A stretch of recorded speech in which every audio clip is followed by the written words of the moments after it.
I'm the best me, I truly feel like no one inside that ring can do anything to stop my flow.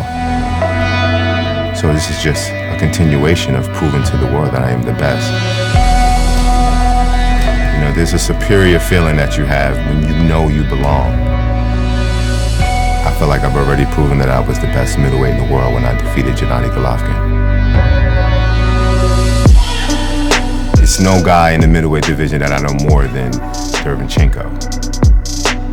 Friendship aside, kind of like a shark with prey inside the water, it won't be anything that would make me not want to go inside that ring and take his head off.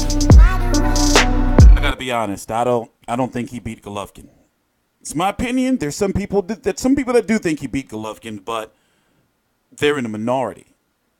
Nonetheless, this weekend, October the 27th, Danny Jacobs is going to be taking on Sergey Derevyanchenko for the vacant IBF title, 160-pound title. Not only is he fighting for a vacant title, but he's also fighting for a new contract with Dazn. You know, we're coming off of now, it hasn't even been 2 weeks. It's been a week and a half since Canelo signed the 11-fight, 5-year, 11-fight, $365 million deal. So Danny Jacobs, this fight, this weekend, his contract with HBO is up.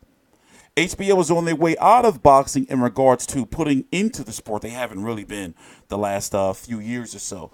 But people think it's going to be the last HBO boxing card. It's not.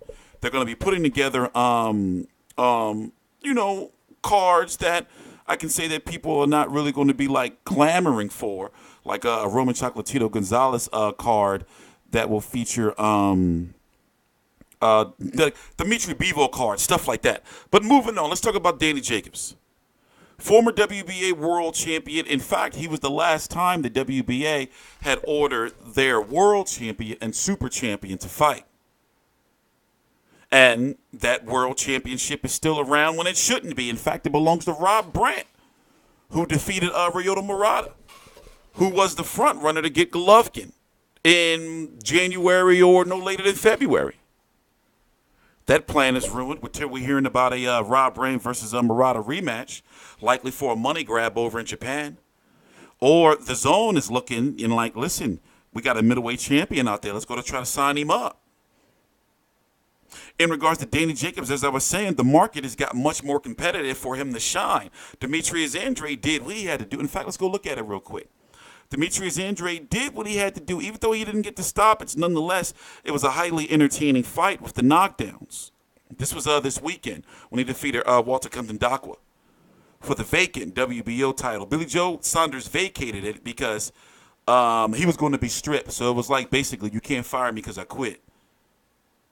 Also, he dodged a bullet. He should have been disqualified because he clearly hit him while he was down. Steve Willis gave him a blessing. Hold on, let me fix this. I gotta fix something. There we go. But now Andrade has an injury.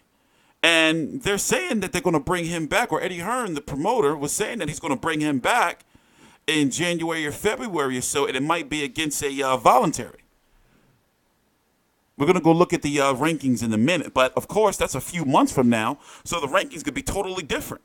They're also still entertaining Demetrius Andrade versus Billy Joe Saunders, but we don't know what is going to happen in the appeal process. So Billy Joe Saunders is talking about suing, and Frank Warren's talking about suing and collusion with the WBO, and Eddie Hearn didn't want to fight, blah, blah, blah, blah, blah. The point is, Billy Joe Saunders signed up for VADA. He failed the drug test. Simple as that. What the fuck? So we don't know if Billy Joe Saunders is going to be suspended or not. It's a complex case because according to the UKAD, the UK anti-doping, he wasn't doing anything wrong. And no telling how long he's been using this substance over there. I'm not calling him a drug cheat. I'm just saying, it's like, bro, you signed the contract for VADA, so for this fight, you should have known you shouldn't have been using that shit. The rules are different. But to move on to Danny Jacobs, not only is he fighting for a contract, not only is he fighting, for a title, but he's fighting for a contract. So he's got to shine because those people from the Dazn and everything, everybody's looking because there's already that talk. Eddie Hearn has been talking about, yes, he's the front runner to get Canelo in May on the Dazn. So that would be Danny Jacobs' next fight. He won't have a fight in January, February. He will want to make sure he's ready. Sergey Derevyanchenko with his huge amateur background. What I forgot, it's like 200, close to 200 or some odd fights. So even though he's 32 years old, 12-0 with 10 KOs, you know, he does come across. They call him technical. He comes across more mechanical to me.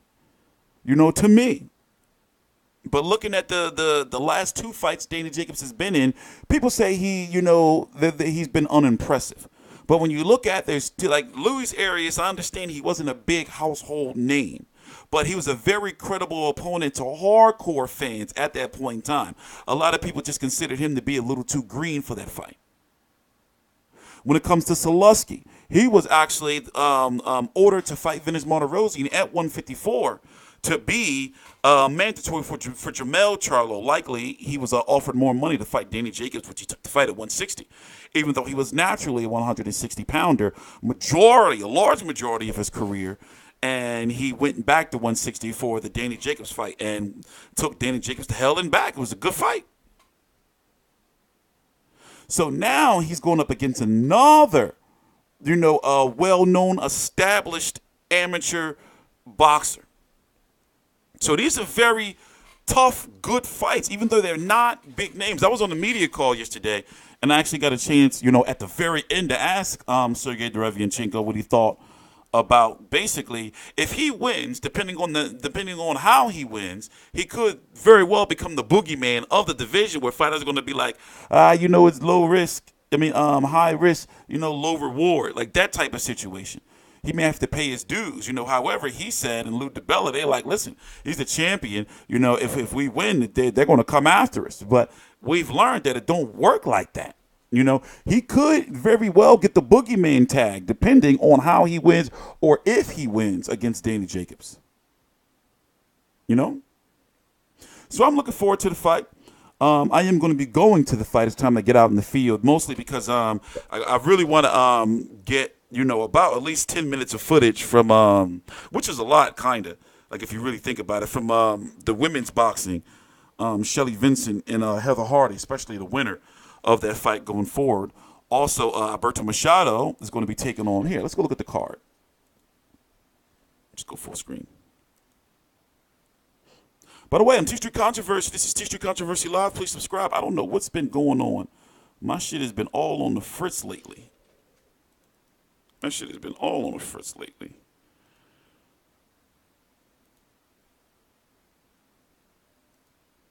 right, there we go. But it's going to be on HBO starting at 10 p.m. Eastern. Obviously, Danny Jacobs versus Sergey Derevyanchenko for the IBF title. Alberto Machado versus Yuandale Evans. I've seen him where? Javier Fortuna. Okay.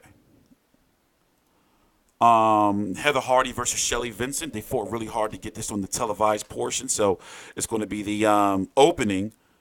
And wait, is this the 126? I'm going to do a video on that. I already did a pre-fight video, preview video. Here's the 160-pound division. Obviously, Canelo, WBC and WBA Super World, Jermall Charlo, WBC interim. I got to put the interim next to his name. Rob Brandt, new WBA World. David Lemieux is Canelo's mandatory, but not Rob Brandt mandatory. It's a weird-ass situation. And then, of course, you're going to have Sergey Derevyanchenko and Danny Jacobs fighting this weekend for the vacant IBF, and Demetrius Andrade is the WBO champion, and Billy Joe Saunders, as you can see, we still don't know what's going to go on with that. So if you don't know, when you're a champion, you have to fight somebody in the top 15 of your rankings.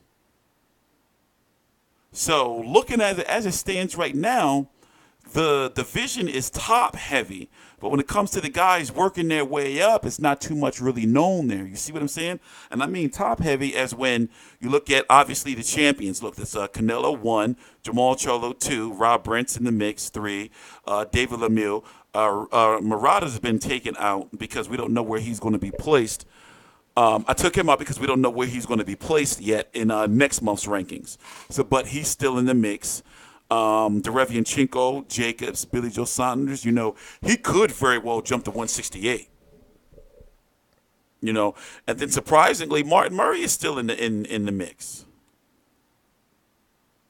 And then looking at it at the bottom, and remember, when you're champion, you have to fight somebody in the top 15, or it has to be, a unification. So let's say if Sergey Derevyanchenko was to win, then look at these names. Or, like, he would have to fight one of these names, or Andrade or Canelo. And do you think that Andrade would be like, yeah, I'd fight him? I mean, I think so. I think Eddie Hearn would try to do it for that unification purpose, especially depending. Now, we're talking about if Derevyanchenko wins, obviously Danny Jacobs, then that opens up Danny Jacobs versus Canelo for May of next year, May 4th, 2019. And then if Danny Jacobs can't get him, that would open up Danny Jacobs versus Demetrius Andrade for unification. So, when it comes to the zone and how Golovkin plays in, if he wants a title, it's looking like Eddie Hearn, even though he's not the promoter of Canelo, he still has stake in the zone. It's looking like they can have all the Dragon Balls, man. Anyway, I'm TstreeT Controversy. This is TstreeT Controversy Live. Please subscribe.